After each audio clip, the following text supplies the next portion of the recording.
You are listening to the ReRACEables Podcast.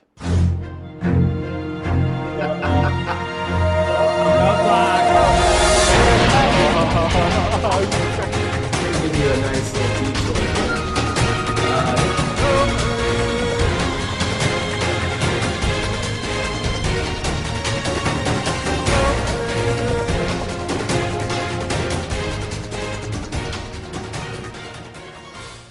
Hello and welcome back to the ReRACEables Podcast. I'm excited to be joined here tonight, back again with Josh and Nicole. Welcome in, everyone. Welcome in. Thank you. How's it going?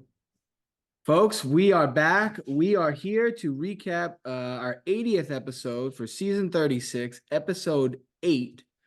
And we have to start because our whole crew is here. So our whole crew is here, but unfortunately for Danny and Angie, Josh just got what I was doing. What a transition. Thank you. For Danny and Angie, I would say this season's darling team,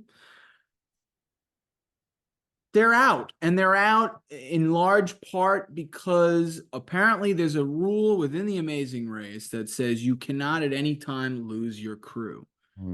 And the circumstances where they were in their own Jeep, the crew is in another Jeep behind them, and they were driving a route info to the Detour.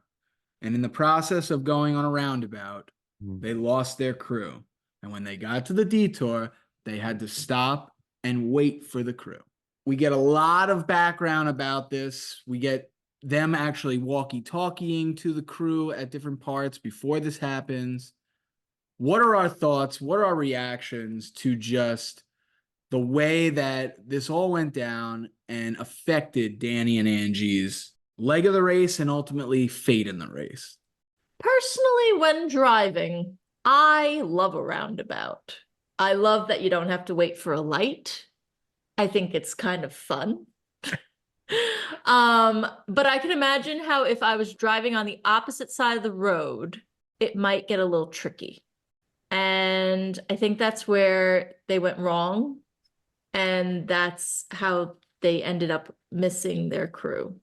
I think it was only fair that they had to wait for the crew to get to where they were. I think it was handled appropriately. It just kind of stinks for them. Yeah, it does stink for them.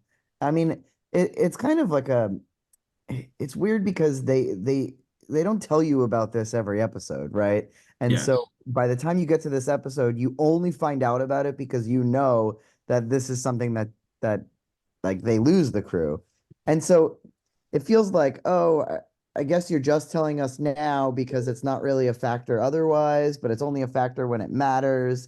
And as an audience member, I kind of felt like a little deceived. Like it's like, oh, you're just tossing this in now. You're tossing in this concept that they now need to keep their crew. So it just feels like a sad way for a good team to leave. I think that you shouldn't be having to run a race while taking care of your crew. You know, like obviously you shouldn't be going out of your way to lose them. But clearly Danny and Angie were doing everything possible and the crew made the wrong turn. And so I'm a little bummed. Actually, no, I'm a lot bummed. But most of the time, isn't the crew in the car with them? So Yes. this was a unique circumstance that they had a vehicle where they were in separate vehicles. So it's not typically something that would come up as an issue. Right. So if there was a way to lose the crew, this would be almost like a perfect storm. Right. Plus it's raining pretty hard there. Yeah. Plus a roundabout. Plus Driving on the opposite side of the road. Yeah. storytelling of the episode could have and did continue because there was a camera ultimately somewhere on the dashboard, and then there was a camera in the back of their car. We got full audio. It wasn't like we didn't have audio or anything. Like we had a full. Well, I guess that Everything. was like their plan B, like production's plan B is like, well, in case we lose them, we at least can just stick these GoPros in the car. Am I wrong, Josh? Yeah, I don't think so. I think whether they planned if they would lose them or not, I think they wanted the GoPros because they wanted footage. It wasn't as a means of protecting themselves from losing the crew. Okay, yeah. I agree. So what about this rule then? Where are we at? Where do we stand with the rule that essentially the crew is a silent number 3 and 4 on the team, and you need them in order to win the race too? There's one time that they do bring the crew up, and that's when you have to book flights because you always book 4 tickets and it has to be economy. That's something that we know that comes Yes. back as rules always over and over and over again. And the issue that I was trying to articulate is that we've never heard of losing your crew. We've never heard that that's a thing. And now Danny and Angie, one of our favorite teams, are now out of the race over a rule that we have never heard of. So it feels deceiving. I do agree with that. It does feel deceiving. We like to know a clear picture of what are the rules of the game, and it should be black and white. 30, how many seasons in? This is season 36. 36 seasons in. Really 35, but 36 seasons in, it's kind of weird that this is the first time this is coming up that we're hearing of this. And even if it did in a previous season, please comment below. But ultimately, this doesn't happen often. I feel like it's just a really tough way to lose. It's like losing on a balk, and you balk and the winning run comes home, or you have a penalty stroke because you accidentally move the golf ball and then you lose the Masters. Like it's really a tough loss for them. A really tough way to lose. Why did it take so long for the crew to get there? Right? Weren't they right behind them? And Danny kept saying, we're so close to the stop. They'll just catch up when we're there. I don't know why it put them in the back of the pack from being in the front of the pack. Do they not have GPS? Yeah. Or are their map skills put to the test, and like Danny and Angie just happen to have the crew members with the worst map skills? Yeah. Like, is that possible? Could a crew be a detriment to somebody on The Amazing Race enough that it's part of the reason they could lose? And like, what constitutes losing the crew? Mm-hmm. Right? If Rod takes off and starts running and Leticia start running and the crew is just not able to catch up, or they trip and they fall and the camera needs to be replaced, like what's the statute of limitations here? Like, where does the fault extend to? It's really hard. It's really murky.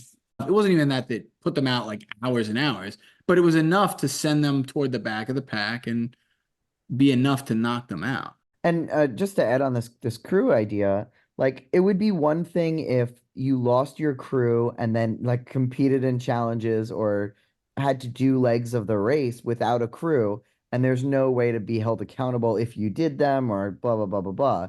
But that's not what happened. It was in a little bit of a driving moment, getting from one destination to another while they were still fully recorded. So it doesn't feel like it should have been I bet Yep. we could have watched the episode and not known that they lost their crew at all. And it Totally. wouldn't have So affected. Josh, how do you think they should have handled the situation? Should they not have had to wait? Correct. Just go. Just like that's part. Continue. Yeah, I mean, I'm not running the Amazing Race to keep my crew. Like, I'm running the Amazing Race. You know, I'm not trying. It feels like it's a factor that shouldn't be an issue. You're not going out of your way to make a wrong turn so that the crew doesn't follow you, but it also shouldn't affect your running of the race that you have an incompetent crew that can't use a GPS. Well, let's ask this. Was it the right penalty that they have to sit there and wait? The issue is that somebody had to make a decision right on the spot, and that's the decision that they chose. If you say just keep racing, you can make that decision while you're at the hotel room thinking about what's the next step. I think it's hard enough for any team to race any leg of any season of the Amazing Race. And granted, they've had 35 seasons of running races, and they all had crews with each team. Mm-hmm. So there's nothing new in that. Like, you need ultimately the crew with them the entire time. And I'm sure that all of these things have to be spelled out in a rule book ahead of time. It can't just be based on whatever the episode entails. And it seemed like they knew the rules. Right. It was very clear to them. Right. Maybe They not to knew. us. They knew we need the crew with us. Which was a cool kind of look behind the curtain in that sense. Yeah, it was cool to hear them like see, oh, they have walkie-talkies to communicate with the crew, and Yeah. they can like speak out loud and have a conversation. All of a sudden, the crew is talking to them like they're listening at all times. But it also speaks to how difficult it must be to find usable footage for the show. In theory, they could talk to their crew the entire time, and then you could literally use none of their footage. Yeah. It's complicated. And I wonder if there really is. I'm thinking of Dancing with the Stars, right? Each person on Dancing with the Stars is given a partner. And some partners are better than others, right? Who's the best guy to get? Who is the guy? Derek Huff. Yeah, right. Boom. If you have Derek Huff, you're in better shape. And if you're able to keep up with him, you have a better chance of winning Dancing with the Stars. I wonder if there's a certain camera crew that's the Derek Huff of Amazing Race camera crews. Well, and the other part of that is they usually put Derek Huff with the star that's more likely to be successful and stick around longest. So like man. the Olympic gymnast Shawn Johnson gets put with Derek Huff, whereas the 72-year-old child actor, whatever, gutsy grandmas. Yeah, she gets put with the The person you don't know the singer name. that is not as big of a star as Derek Huff. Wow, a new category for the crew. Shout out Derek Huff. The Derek Huff Award presented to the best crew of the Amazing Race. Yeah. We say goodbye to Angie and Danny, but we say hello to a big move because we almost said goodbye to Juan and Shane. Their navigation has been good, not great. And the minutes they lose are what's putting them at a disadvantage. And we get to the Detour on Long Bay Beach in beautiful Barbados. And it's decision time for them.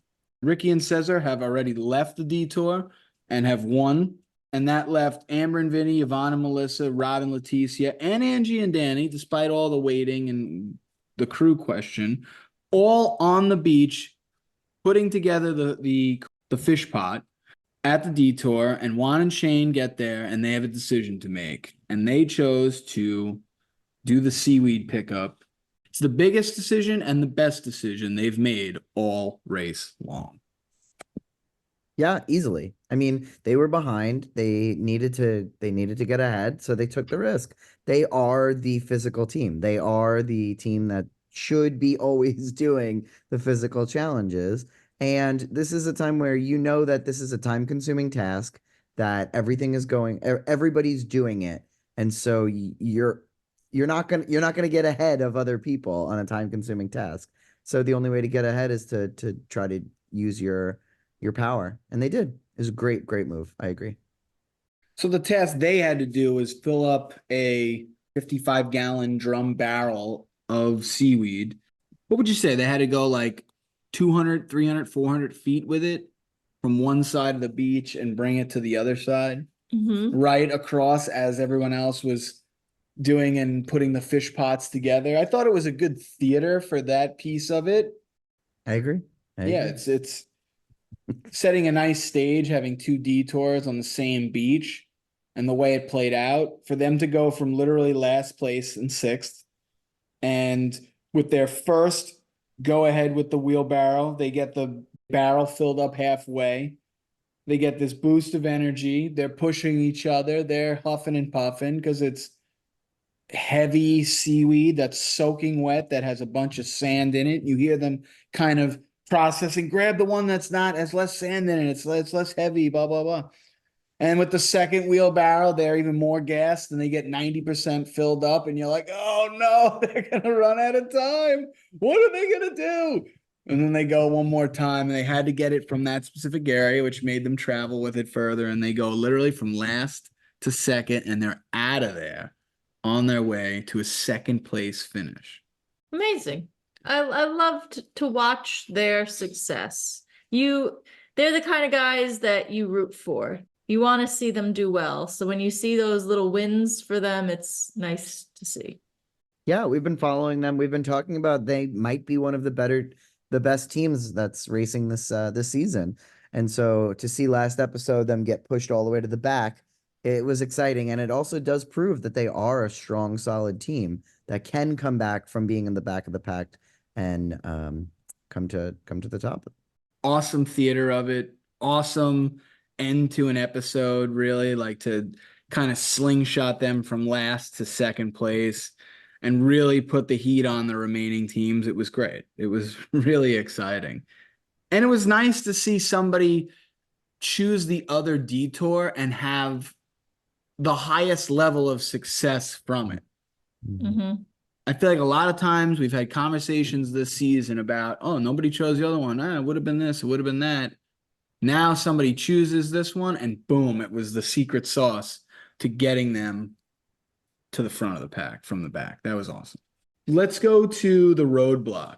We're living in a pickleball world. We get to this roadblock. It's Barbados's version of pickleball. What kind of challenge was this in your eyes? It was a bit of a dud to me, to be honest. A sour pickle? A dink. Isn't that a pickleball term? Yeah. It was a bit of a dink. Not a smash. Not a smash, no, a dink. I didn't like how they didn't have to win the match. They just had to get up to 11 points. Yeah, that sucked. That's not a good premise. That's not winning. That's not achieving anything. It's just lackluster. Right. In theory, the person they played could have messed up 11 straight serves and they would have scored 11 points. Also, these opponents were terrible at this sport. Like, at least find us some Barbados natives who can play. Give me an expert. Give me an expert. Exactly. One word to describe this roadblock, what would it be? Meh. What I did enjoy is that it felt like it was part of the culture, felt like it was something that was important to the area, to the community, but it didn't really follow through. It wasn't exciting to watch on TV. It didn't really show us the world, and yeah, to get these points wasn't really a strong aspect of it. I would have probably been more interested in having to like paint a court or like lay it out, like do the measurements, lay it out, paint the court, bring the paddles to somewhere, carve a paddle, make one of the balls, that sort of stuff. And then for fun, they could have like played around, and that would have been like good TV versus watching like Leticia like try to hit the ball. It was like, okay, I'm not really whatever. Meh. It makes me wonder, like, would it have been better, like where Ricky would have had to play Juan, or Leticia would have had to play Vinny, or Vinny would have had to play Yvonne, or That would have been better. I don't know how you would have done it because of like, If one team is far ahead and they have to wait, and that's like a penalty. yeah, like something like that would have been very compelling. If you put it in the beginning of the leg Right. where they're having two teams start at the same Sure. time. Maybe that way. You're saying they open up that first clue and it's like go play each other in Yeah. road tennis, and winner gets to leave and the loser has to stay on and beat a team or something. Yeah. Like that. But I like Either- the element of running your own race. I do like that element of like not necessarily playing each other, that you are competing for what you can do. How fast can you run a race around the world? Yeah, because that's what a race is. A race is about who's from start to finish faster. It's not. And don't forget, you can't lose your crew. He's still bitter. Stupid. I was also wondering during that challenge, was it possible like Barbadian? Barbadoons. Something, yeah. Anyway, people from Barbados, and especially those experts. I know we said it before, but did they suck, or were they just really nice people and they weren't like going after people and trying to really crush them and make them work for it? Or is road tennis just in Barbados just like we're having fun here? We're not actually competing in the road tennis world championships. I think they just sucked. Sorry. I would How I lean feel. towards they were just not uber competitive people. Okay. Yeah, I mean, this wasn't being held at the US Open of Barbados. It was literally held on a street that clearly didn't have those lines painted, that the Amazing Race came in and painted the courts, and I mean, they were using drywall screws and plywood. The Amazing Race clearly built all of that stuff and created that. That's not necessarily what they're playing with on the. So they must have just got random people off the street to be the experts, which was, again, not fun television. Well, speaking of not fun television, we have to talk about this season's dominating team, because it's easy to make the argument that Ricky and Cesar's domination of this race at the top is fun or not fun. And they have let me just recap, including this leg of the race: second place, first, second place, first, and they get their fifth first place out of 8 legs. You know, maybe a super Kawaki kind of historian of the race could tell us if this is the greatest start to a season ever, but it's got to be really close. So is this not fun to watch because they're just winning every time? Is it fun to watch? I'm getting bored. I mean, we've talked about this is not the best season. And I think part of it is that the endings are no longer exciting. You know who's going to be first and you know who's going to be out. The endings used to be some of the best parts when you're like wondering, oh, is it going to come to a foot race? Is it non-elimination? Right. There's no mystery here. I like Ricky and Cesar. I think they're deserving. They're very uniquely qualified to be good at this race. And this season of the race. Yes. But in terms of like watchability and how entertained I am, it's lackluster. Josh, does a team winning 5 out of the first 8 legs of the race and having 3 seconds take away from watching the show? Not at all. It's so exciting to watch a team dominate and really just blow everyone out of the water.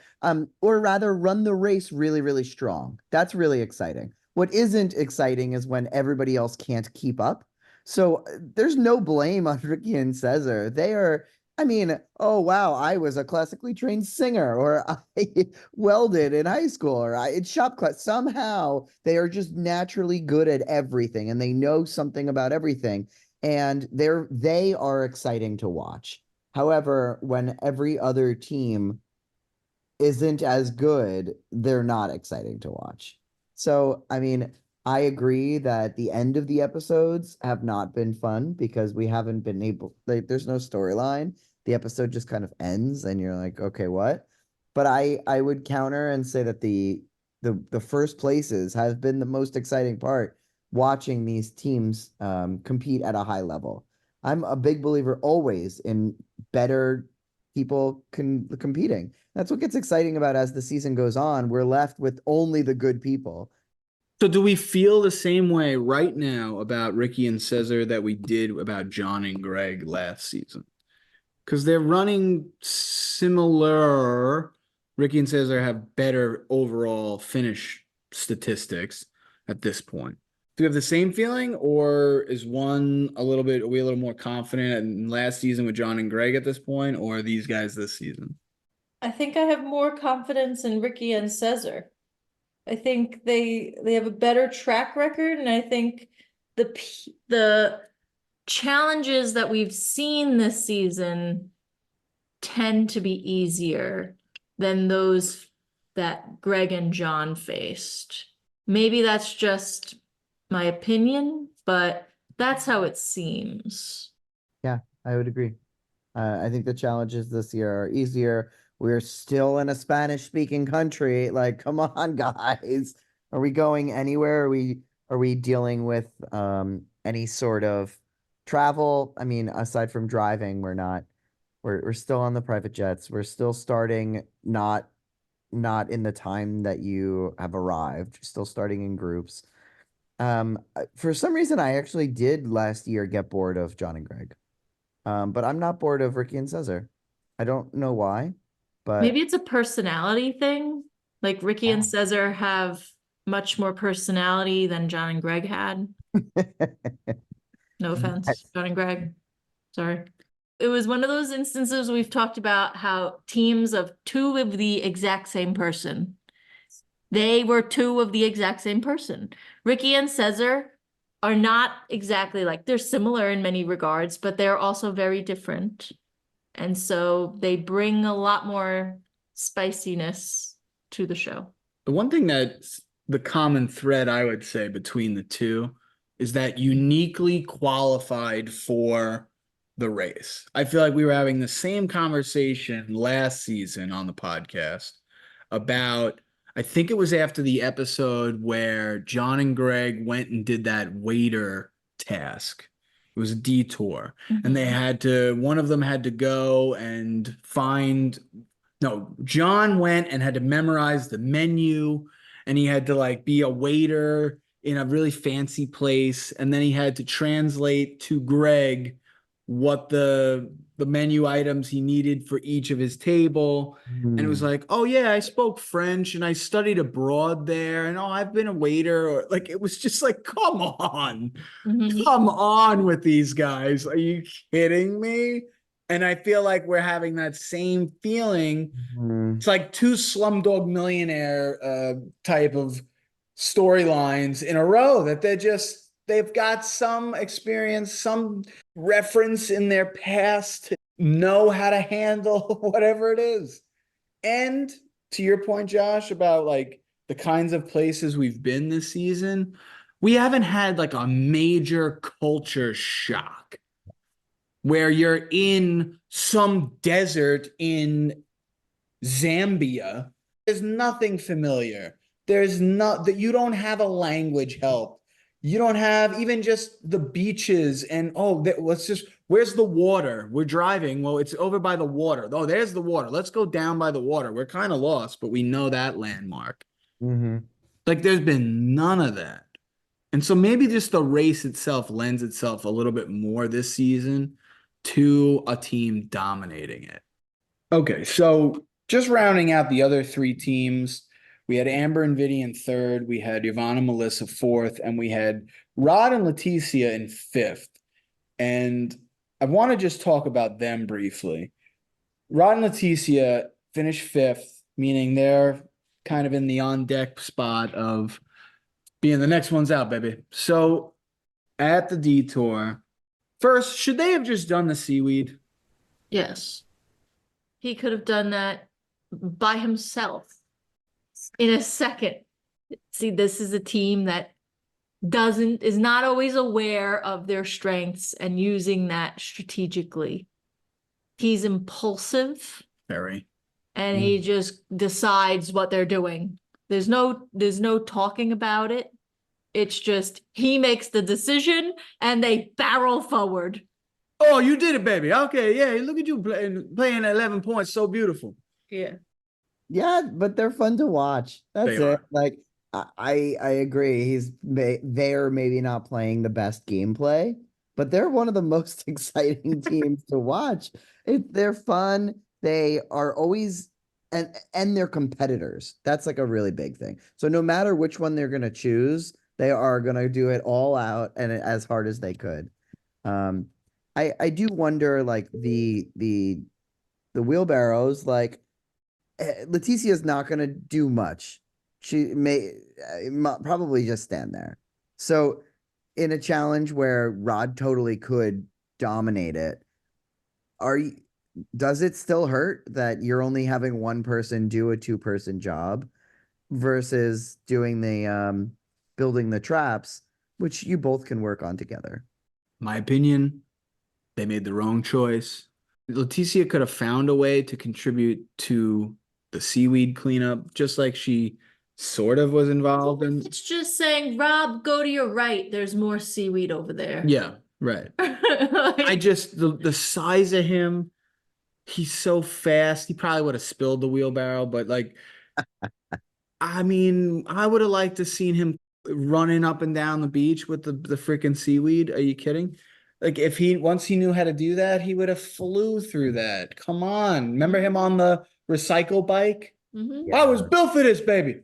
My reasoning for that too is that leaving the detour, they get stuck in the mud on a wrong turn, and what bails them out? Yeah. Rod's muscles. Yeah, right. Like Yeah.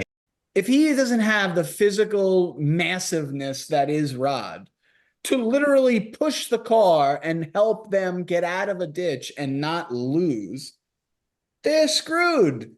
They're screwed. He bails them out in that moment. And I know that maybe we're not there and it's maybe not as big a deal, but like it confirmed my thought of what the hell? Why is he not pushing the wheelbarrow when he literally gets behind the car and is just moving it like it's a tackling or a tackling sled or a 5-man sled in football?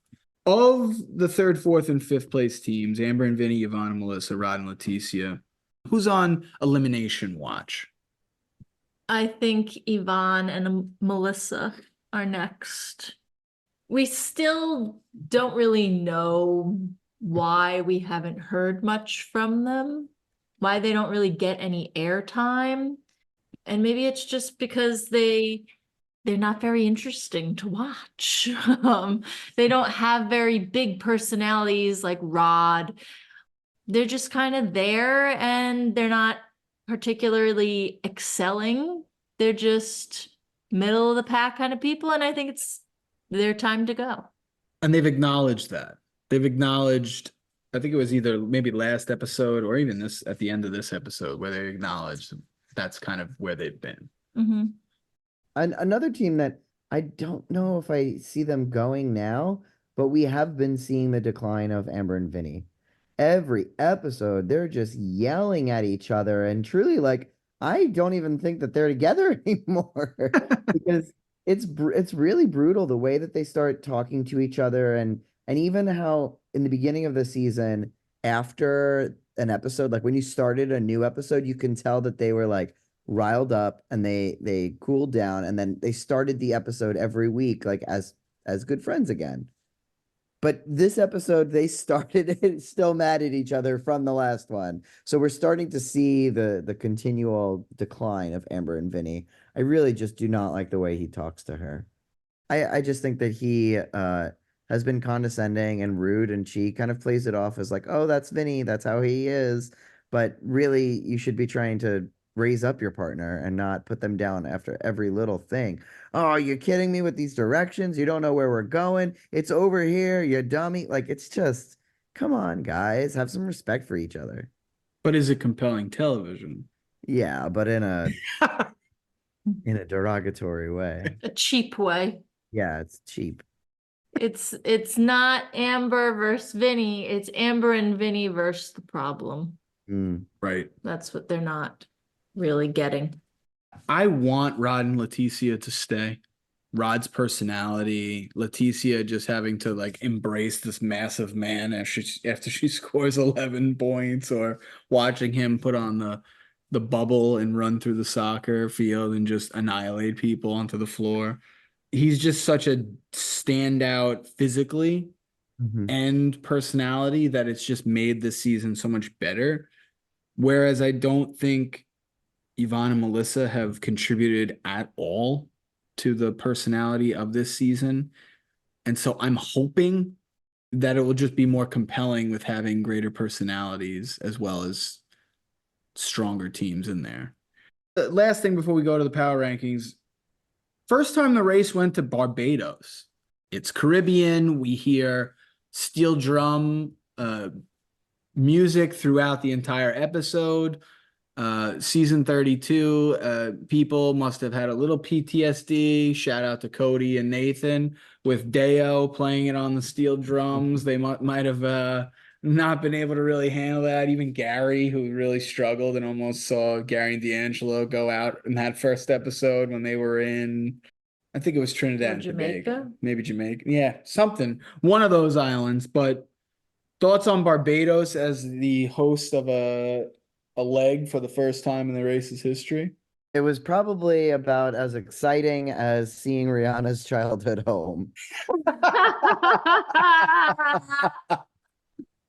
That's it? Okay. That's kind of what I thought about Barbados. I was hoping we would at least get to see like Rihanna's mom waving. Yeah. Like, give us that. I was not expecting Rihanna herself to show up on the episode. She's a very busy lady. But that'd be cool. That would have been cool. If we're just stopping in front of her house and taking something out of her mailbox. No, out of the clue box, which was next to her mailbox. But why was the clue box not marked? There was something missing there, and I think Josh hit it on the head. And Danny and Angie, I hope you've brushed up on your Rihanna knowledge since this episode. Really bad. My God. I mean, that was just comedy that Danny is getting on his mother, who doesn't know Rihanna, and she'll get a pass on that. Does she? She performed at the Super Bowl. And announced a pregnancy. Fair enough. It was all we heard about for like a period of time. Yeah, but this was like 2 years ago. Maybe there was time. Whatever. Okay. All the closer to when Rihanna was performing at the Super Bowl. Okay, but the bigger point is that come on, Danny. Come on, Danny Butler. Like Danny Butler, you were in this pouring rain. You were literally getting soaked in your Jeep, and you couldn't think of umbrella. Ella. Come on, Danny. Come on, Team Walla Walla. You had that one right in your hand, and you let it slip through. He had to do more work. So I do have news. Rihanna's house is actually available on Airbnb. You can now rent it out for $100 a night to sleep in the same room, the same house that Rihanna grew up in. Wow. Shout out Airbnb. So her mom no longer lives there. No, clearly. Apparently nobody lives there. It's just rentable. For a whole $100 a night. And you could take a picture of the Barbados flag with the word Rihanna underneath it on the floor and outside the gate. Let's go to our power rankings. We teased it at the beginning of the podcast. Nicole had Danny and Angie in the 13 spot. I had them in the 11, and Josh had them number 4. So credit to Josh, who properly ranked Danny and Angie. We make out pretty good here. Why did you have them so low, and how much did you regret that throughout this season? I did underestimate them. I admit it. They were much better than I thought they were. They were significantly better. Yeah. Where were we wrong? It was just undervaluing the super fan in Danny, right? I think so, yes. I thought she would hold him back more than she actually did. Josh, what did you see in them that we didn't? I think it was the super fan nature. I think like just having a good grasp on the game. And frankly, I don't even think that this is where they should have gone, right? Like if this crew was competent and was able to follow them, Danny and Angie possibly could have won this race. She was better than we thought, and Danny was not only a super fan, but incredibly encouraging and empathetic to his mother, encouraging her at levels that was just really impressive. And I think what allowed them, on top of his skills navigating, to really ever get this far. So with the elimination of Danny and Angie, Nicole crosses off her number 13 team and jumps up to second place, only 2 points behind Josh, who's been front running throughout this whole season, starting with his perfect card 5 legs in. We'll keep following that, but Josh is in first place, headed into episode 9 with a low score of 25. Let's cross the finish line. I would like to cross the finish line with a question.